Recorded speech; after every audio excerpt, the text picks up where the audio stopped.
우리가 운전을 하다 보면 그 사인판, 표지판에 참 고마움을 느낄 때가 있습니다. 평소에는 잘 몰라요. 그런데 특별히 좀 낯선 길을 간다든지 또 힘든 길을 가다가 사인을 통해서 정확한 길을 쉽게 찾을 수 있습니다. 물론 요즘은 내비게이션이 길을 너무나도 잘 안내를 해주지만 그 내비게이션의 정확함도 결국은 사인을 통해서 입증됩니다. 예를 들면 우리 교회를 올 때에 57번 프리웨이를 타고 오면 램버트에서 내리라고 음성을 들려줍니다. 그러나 우리는 물론 내비게이션은 그런 음성이 안내 방송이 나오지만 램버트라는 사인을 보고 내리게 되어 있습니다. 이 사인은 가리키는 방향을 우리에게 알려주기 때문에 가치가 있고 고마운 것입니다. 사도 요한은 요한복음을 기록하면서 예수님이 행하신 기적을 사인이라고, 표적이라고 표현하고 있습니다. 예수님의 기적은 기적 자체의 목적이 있는 것이 아니라 그 기적을 통해 예수님이 어떤 분이신지, 그 기적을 통해 예수님이 우리에게 무엇을 말씀하시려고 하는지 메시지를 담고 있기에 요한은 예수님의 기적을 표적이라는, 사인이라는 관점에서 기록하고 있는 것입니다. 오늘 본문은 왕의 신하의 아들을 고치신 예수님의 두 번째 표적입니다.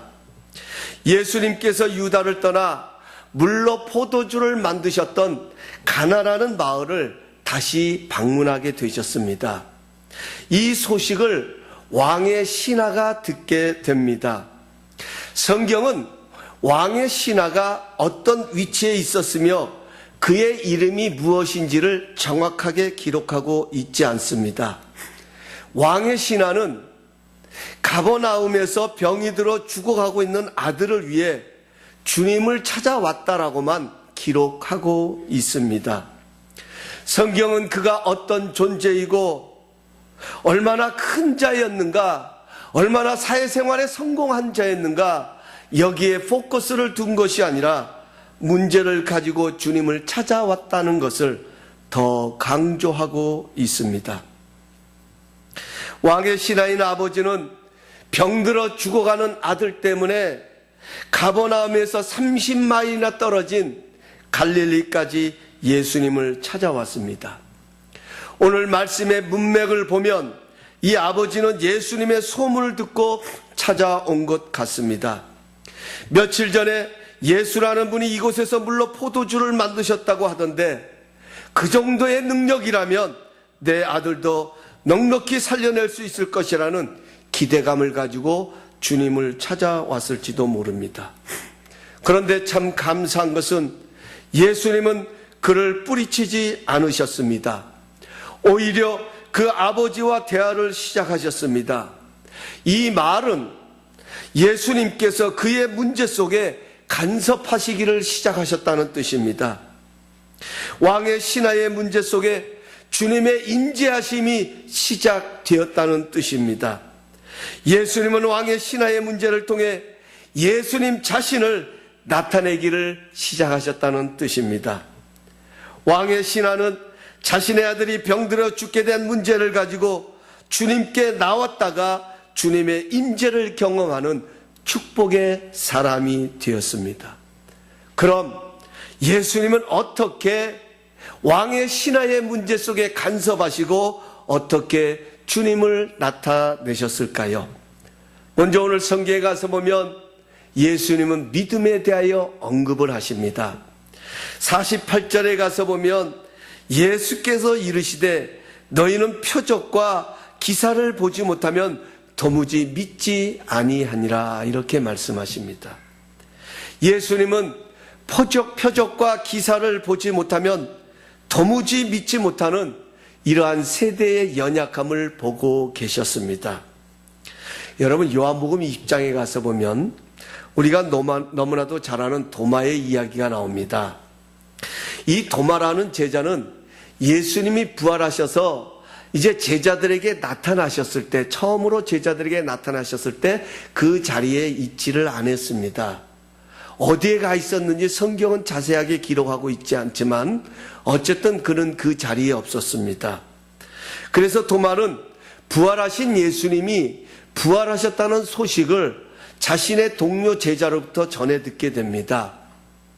우리가 주님을 보았다, 우리가 부활하신 주님을 만났다라고 하는 이 이야기를 듣자 도마는 뜬금없이 내가 그 주님의 못이 박힌 그 손에, 또 주님의 옆구리에 창이 찔린 그 옆구리에 내 손을 넣어보기 전에는 내가 믿지 않겠다라고 이야기를 합니다.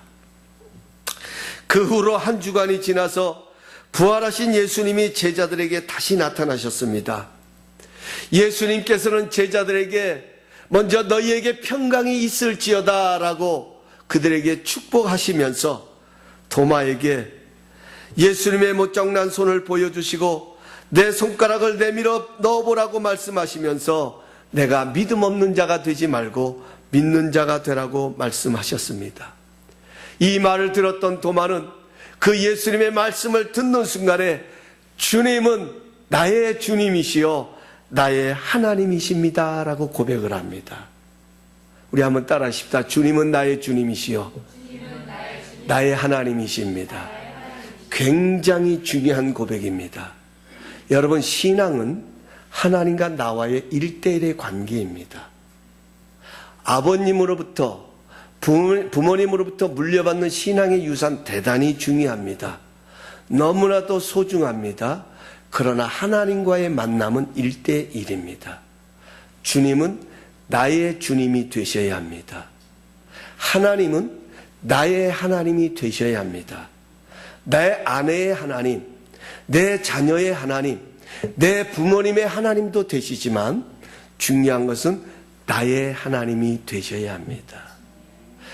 이 도마는 그 주님의 음성을 듣고 그러한 고백을 하게 됩니다. 이 말을 들으셨던 예수님께서는 너는 나를 본고로 믿느냐? 보지 못하고 믿는 자들이 복되다고 말씀하셨습니다. 여러분, 예수님은요, 의심 많은 도마를 책망하시기 전에 먼저 도마로 하여금 믿는 자가 되게 하시려고 그의 의심한 대로 보여주셨습니다. 이게 예수님의 사랑이세요. 예수님은 도마가 보지 않고 또 믿을 수 있는 복된 자가 되기를 원하셔서 주님의 상처난 손과 옆구리를 거침없이 보여주셨습니다. 이것이 하나님의 사랑입니다. 이것이 바로 우리가 예수님의 기적을 경험해야 할 이유인 것입니다. 하나님은 지금도 그래서 우리에게 기적과 표적을 나타내십니다. 기적을 원하고 표적을 보길 원하는 신앙이 잘못된 것이 아니라고 하는 것입니다. 사랑하는 성도 여러분, 우리 기독교는 무조건 믿는 맹목적인 신앙이 아닙니다. 우리 기독교는 체험적인 신앙입니다. 주님을 만남으로 주님과 깊은 관계를 맺어가는 인격적인 신앙입니다. 기적은 바로 우리로 하여금 그 주님께로 인도하는 데에 목적이 있습니다. 기적은 사람의 능력이 아니라 하나님의 역사입니다. 우리는 기적을 통해 주님의 능력을 경험합니다. 우리는 주님의 표적을 경험할 때 그 믿음이 더 선명해지고 더 깊이 하나님을 경험할 수 있는 것입니다. 믿음은 내가 자라가야겠다라고 결심한다고 해서 자라가는 것이 아닙니다. 믿음은 하나님께로부터 주어지는 것입니다. 하나님을 경험하고 하나님께서 나타내 보여주시는 만큼 믿음도 자라가는 것입니다. 지금도 주님은 우리로 하여금 믿는 자가 되게 하시기 위해 주님 자신을 나타내 보이십니다. 사랑하는 성도 여러분, 기억하십시오. 내게 아무런 일이 일어나지 않는다고 해서 하나님의 기적이 멈춘 것은 아닙니다. 하나님은 지금도 살아계십니다. 하나님은 지금도 우리 가운데 역사하십니다. 하나님의 역사는 어제나 오늘뿐만 아니라 영원토록 계속해서 현재 진행형인 것입니다. 그렇다면 지금은 주님이 어떻게 자신을 나타내 보이실까요? 오늘 50절에 가서 보면 이렇게 말씀합니다. 예수께서 이르시되 가라 내 아들이 살아있다 하시니 그 사람이 예수께서 하신 말씀을 믿고 가더니라고 기록되어 있습니다. 지금 왕의 신하는요, 예수님을 자신의 아들이 병들어 죽어가고 있는 가버나움으로 모시고 가기 위해서 예수님을 찾아왔습니다. 그래서 그 49절에 가서 보면 빨리 내려오셔서 내 아이가 죽기 전에 내 아이를 좀 살려달라고 고쳐달라고 예수님께 요청을 합니다. 그런데 예수님은 그 왕의 신하와 함께 가버나움으로 가시는 것이 아니라 그 이야기를 듣자마자 가라 내 아들이 살았도다 라고 말씀을 하시는 것입니다. 더 놀라운 것은요, 예수님을 모시려고 그 30마리라고 하는 거리를 왔던 이 왕의 신하가 예수님이 하신 말씀을 믿고 혼자 가버나움으로 내려갔더라는 거예요. 여러분, 도대체 지금 예수님과 왕의 신하 사이에 어떤 일이 일어나고 있는 것일까요? 도대체 어떤 일이 벌어졌을까요? 분명한 사실은 이 아버지는 예수님을 찾아왔을 때에 믿음을 가지고 찾아온 것이 아닙니다.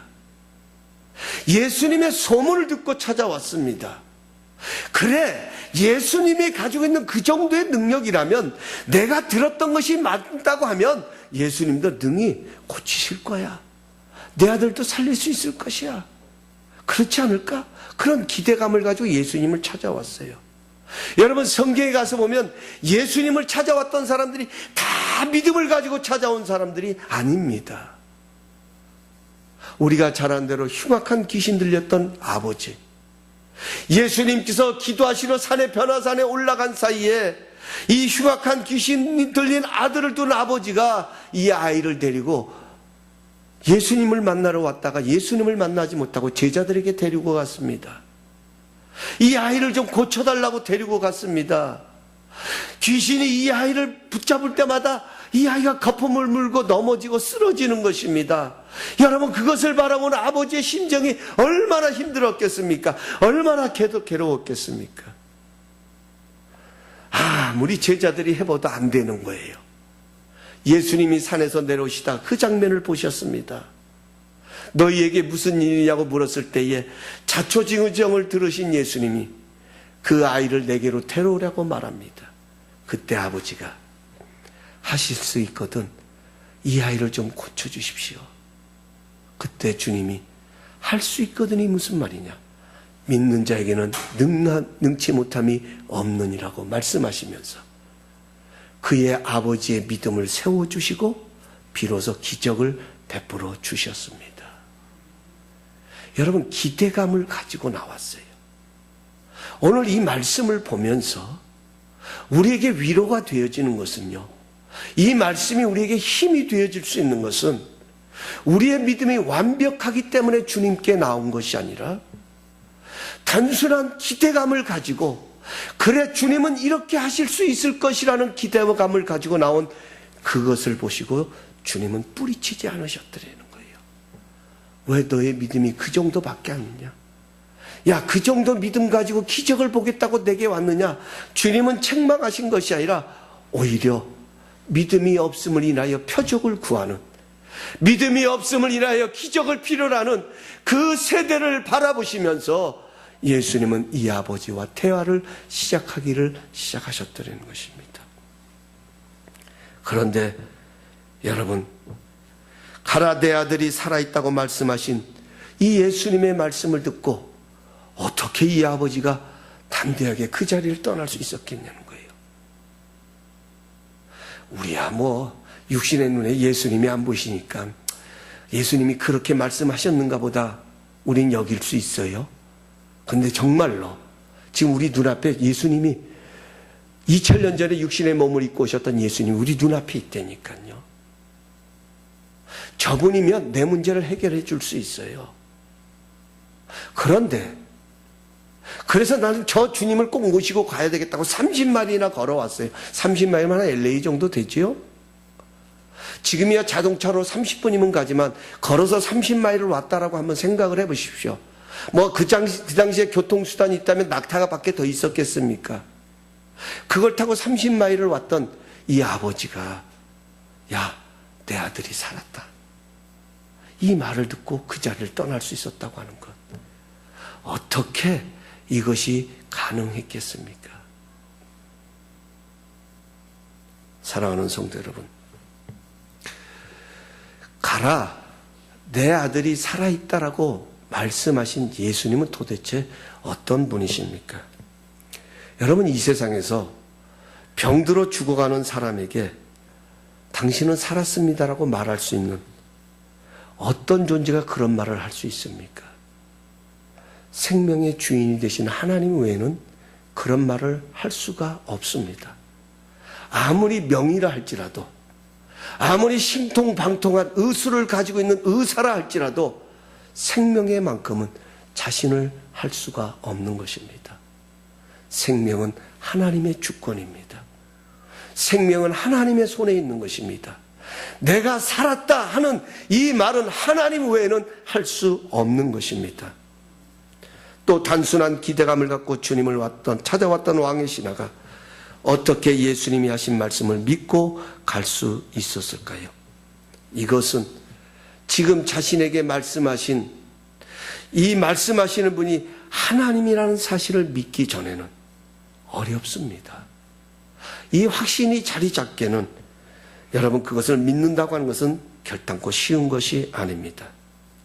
다시 말하면 왕의 신하는 자신의 귓가에 들려진 음성이 단순한 목소리가 아니라 살아계신 하나님의 말씀으로 들렸더라는 거예요. 그래서 왕의 신하는 그 자리를 믿음을 가지고 떠날 수 있었다는 것입니다.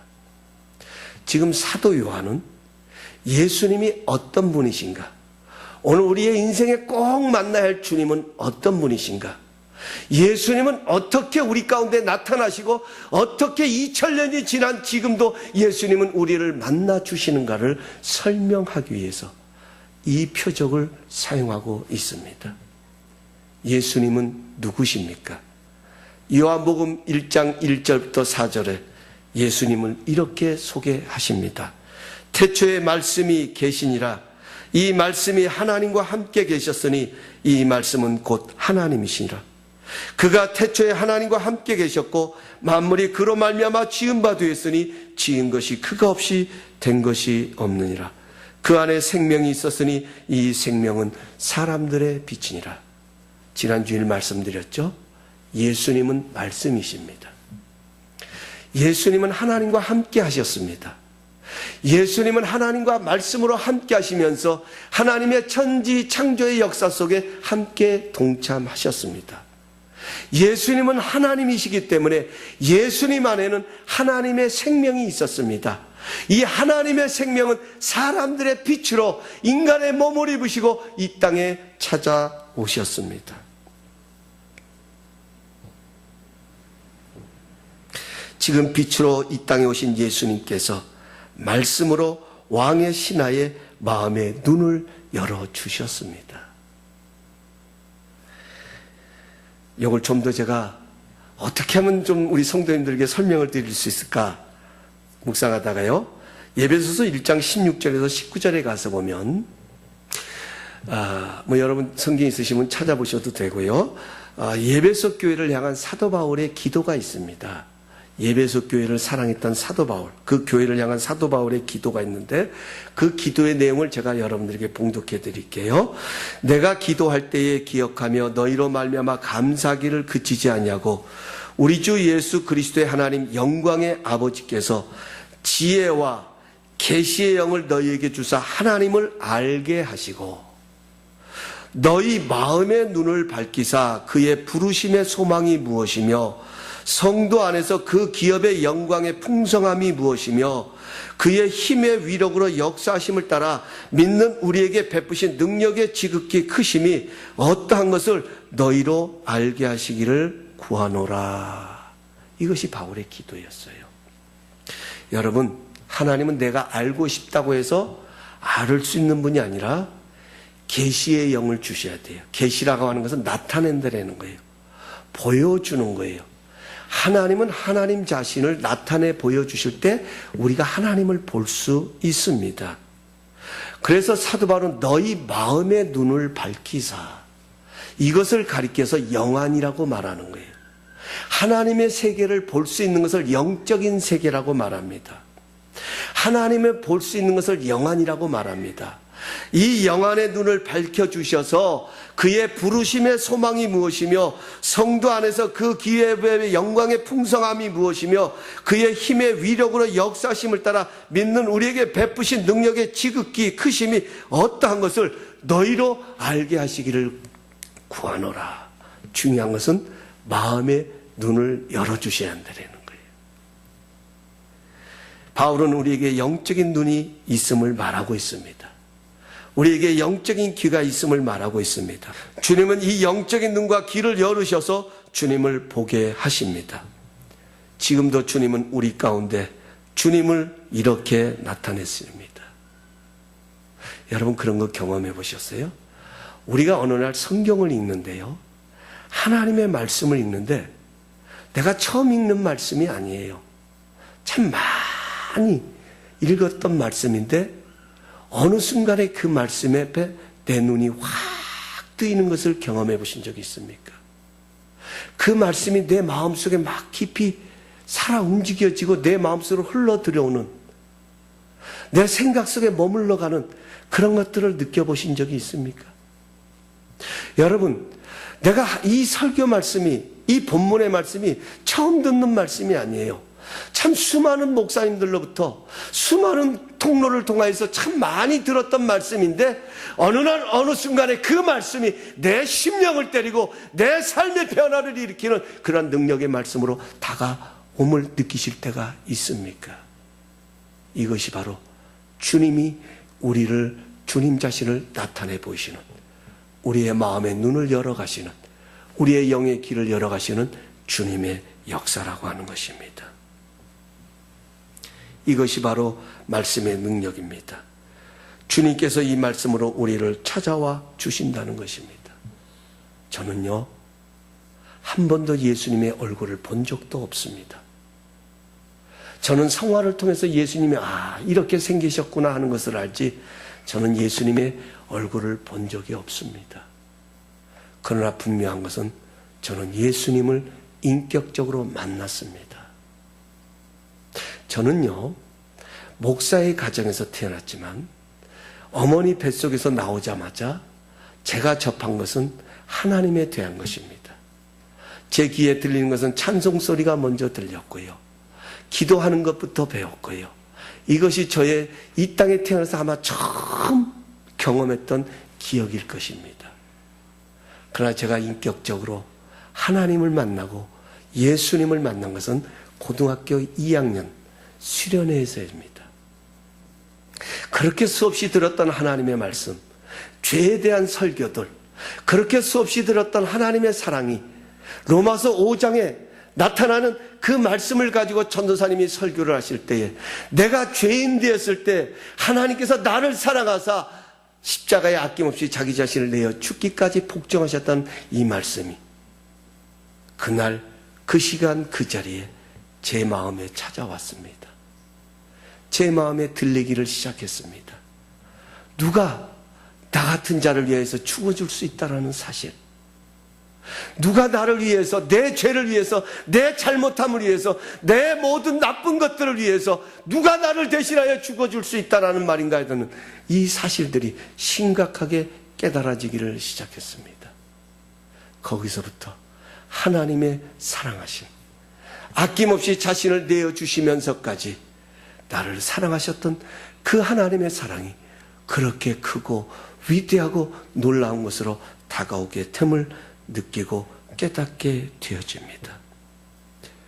그 사랑이 깨달아지는 순간 거의 밤이 새도록 그 사랑 앞에 눈물을 쏟으며 통곡하고 회개하며 기도했던 그 감격을 저는 지금도 뚜렷하게 기억하고 있습니다.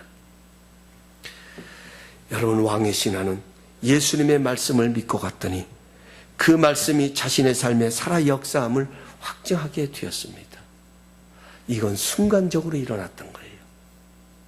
예수님의 말씀이, 지금 내 아들이 살았도다 라고 하는 이 예수님의 말씀이, 아, 저분은 살아계신 하나님이라는 사실로 믿어지고 그 말씀이 순간적으로 자신에게 깨달아질 때, 이 아버지는 그 말씀을 믿고 내려갔습니다. 가다가 그 가버나움에서 올라오는 종들을 만나게 됩니다. 그 종들이 하는 이야기가, 주인님이여, 아들이 살았습니다. 이 소식을 듣자 너무나도 이 아버지는 신기했습니다. 너무나도 신비로웠습니다. 그래서 물었습니다. 도대체 내 아들이 언제 몇 시에 다시 살아났냐고 물었을 때에 오늘 성경은 7시라고 말합니다. 오늘날로 말하면 오후 1시를 말하는 거예요. 그때가 바로 예수님께서 내 아들이 살았도다라고 말씀하신 그 시간에, 시간과 공간을 초월하여서 하나님의 말씀이, 예수님의 살아계신 말씀이 바로 죽어가는, 병들어 죽어가는 그 왕의 신하의 아들 속에 살아 움직여 역사했다는 것입니다. 믿고 갔더니 그 기적을 확증하는 역사가 일어났습니다. 사랑하는 성도 여러분, 하나님의 말씀은 하나의 기록되어 있는 문자의 글이 아닙니다. 하나님의 말씀은 하나님의 감동으로 기록된 살아계신 하나님의 호흡인 것입니다.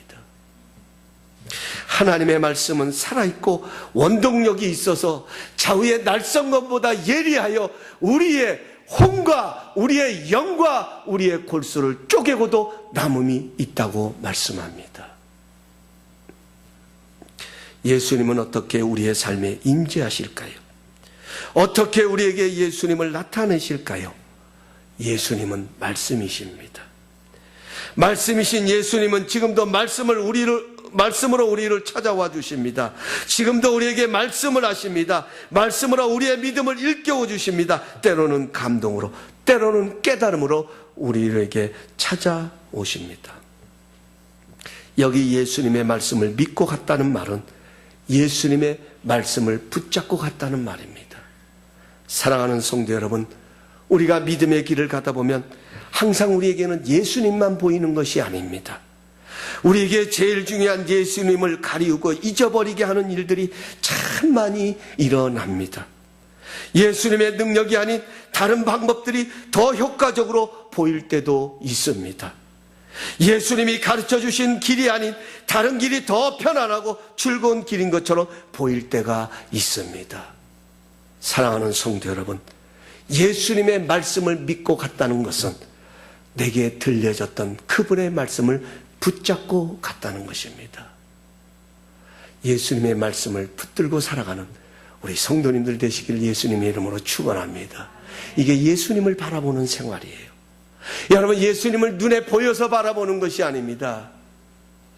예수님이 항상 내 믿음 가운데 거하시는 그런 모습으로 나타나기 때문에 예수님을 바라볼 수 있는 것이 아니라, 여러분, 우리는 주님의 말씀을 통하여 예수님을 바라보는 거예요. 우리는 말씀을 붙들고 살아가야 합니다. 이 말씀을 붙들고 살아갈 때에 이 말씀이 나를 지켜주고 내 삶에 하나님의 능력을 경험하게 되는 것입니다. 왕의 신하처럼 예수님의 말씀을 믿고 갔더니 그분이 주시는 능력을 경험하게 되는 것입니다. 오늘 말씀의 제목, 한 주간 동안 여러분 제목만을 좀 묵상하셔도 좋겠어요. 말씀을 믿고 갔더니 그 다음 일은 하나님이 이루실 것입니다. 하나님이 보여주실 것입니다. 여러분, 이것이 우리의 기쁨이에요. 저는 우리 성도님들의 삶에, 우리 교회 속에 이러한 축복이 함께할 수 있기를 간절히 소원합니다. 할 수 있어서 모든 것이 좋아서가 아니라 이 아버지처럼 어느 정도 사회적인 위치에 올라 있지만 명성도 얻었지만 그러나 병들어 죽어가는 아들을 위해서는 자신이 해줄 수 있는 것이 아무것도 없어서 자신이 할 수 있는 것은 저 예수라는 양반을 찾아가면 내 자식은 살릴 수 있을 것이라는 그 기대감을 가지고 찾아왔습니다. 이제 그 주님을 만나서 그 주님께서 그 마음의 눈을 열어주셔서 내 아들이 살았도다는 그 말씀이 그에게 믿음으로 다가오는 순간, 믿음으로 깨달아주는 순간 그는 그 말씀을 믿고 갔더니 그 아들이 살아나는 역사를 경험하게 되었습니다. 우리 모두에게 이러한 축복이 함께 할 수 있기를 간절히 소원합니다. 말씀 붙잡고 살아가십시다. 말씀이 우리를 살리는 것입니다. 말씀이 우리를 새롭게 하고요, 말씀이 우리를 변화시키시고요, 예수님은 지금도 말씀으로 우리 가운데 나타나시기를 원하십니다. 기도하겠습니다.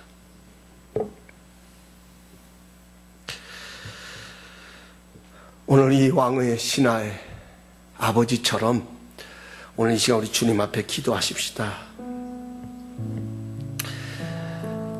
그래, 오늘도 우리도 주님 앞에 믿음을 가지고 나왔지만 그 믿음이 온전하지 않는 믿음이 될 수도 있습니다. 그래도 주님은 이 일을 해결할 수 있을 것이라는 그런 기대감을 갖고 우리는 주님을 찾을 때도 있습니다. 그때 주님은 외면하지 않으십니다. 도마에게도 주님은 먼저 보여주셨습니다. 그리고 그가 믿는 자가 되기를 원하셨습니다.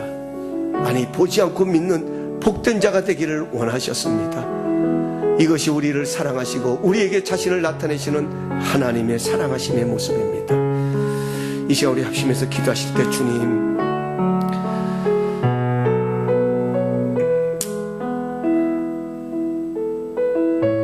우리의 마음의 눈을 열어 주옵소서. 지금 우리에게 필요한 것은 주님이 보여지고 주님이 나타나야 합니다. 주님을 볼 수 있도록 우리의 생각과 우리의 모든 것을 열어주시고 깨닫게 하여 주옵소서. 영의 눈을 열어주시고 영의 귀가 열리게 하여 주시고 하나님의 말씀이 사람의 말이 아닌 하나님의 생명의 말씀으로 들려지는 역사가 일어나게 하여 주시어서 그 말씀을 믿고 갔더니 하나님의 살아계심을 경험했던 이 아버지와 같이 우리의 삶에 이런 기적이 나타나게 하여 주옵소서. 오늘 우리의 삶에 있는 문제들이 주님의 살아계심을 나타내고 보여주는 역사가 있기를 원합니다. 주님 영광 받아 주옵소서. 우리 주여 삼창 통소로 하나님 앞에 간절한 마음으로 기도하며 나갑니다. 주여, 주여, 주여.